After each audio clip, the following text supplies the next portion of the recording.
হ্যাঁ প্রিয় বোন, এই গল্পটি শুধু আজ আপনাদের জন্যই। একদিন একটি মেয়ে নতুন একটি আইফোন কিনলো। শুধু তাই না, সাথে একটি স্ক্রিন প্রোটেক্টর এবং সুন্দর একটা কাপড়ও কিনলো। সে তার বাবাকে ফোনটা দেখালো। এরপর তার বাবার সাথে কি কথা হলো শুনুন। বাবা বলল, খুব সুন্দর হয়েছে, মোবাইলটি কত দিয়ে কিনলে? মেয়ে বলল, এই তো বাবা 50,000 টাকা দিয়ে ফোন, 1200 টাকা দিয়ে খাবার আর 200 টাকা দিয়ে স্ক্রিন প্রোটেক্টরটি কিনলাম। বাবা বলল, আচ্ছা তুমি কেন খাবার এবং স্ক্রিন প্রোটেক্টরটি কিনলে? তুমি তো চাইলে আরও 1400 টাকা সেভও করতে পারতে।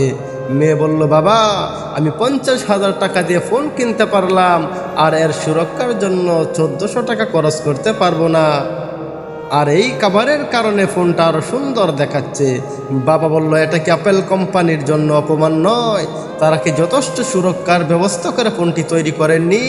মেয়ে বলল, না বাবা, তারা নিজেরাই পরামর্শ দিয়েছে যেন আমরা স্ক্রিন প্রোটেক্টর এবং একটা খাবার ব্যবহার করি মোবাইলটার সুরক্ষার জন্য। আর এই ফোনটার কোনো ক্ষতি হোক তা আমি চাই না।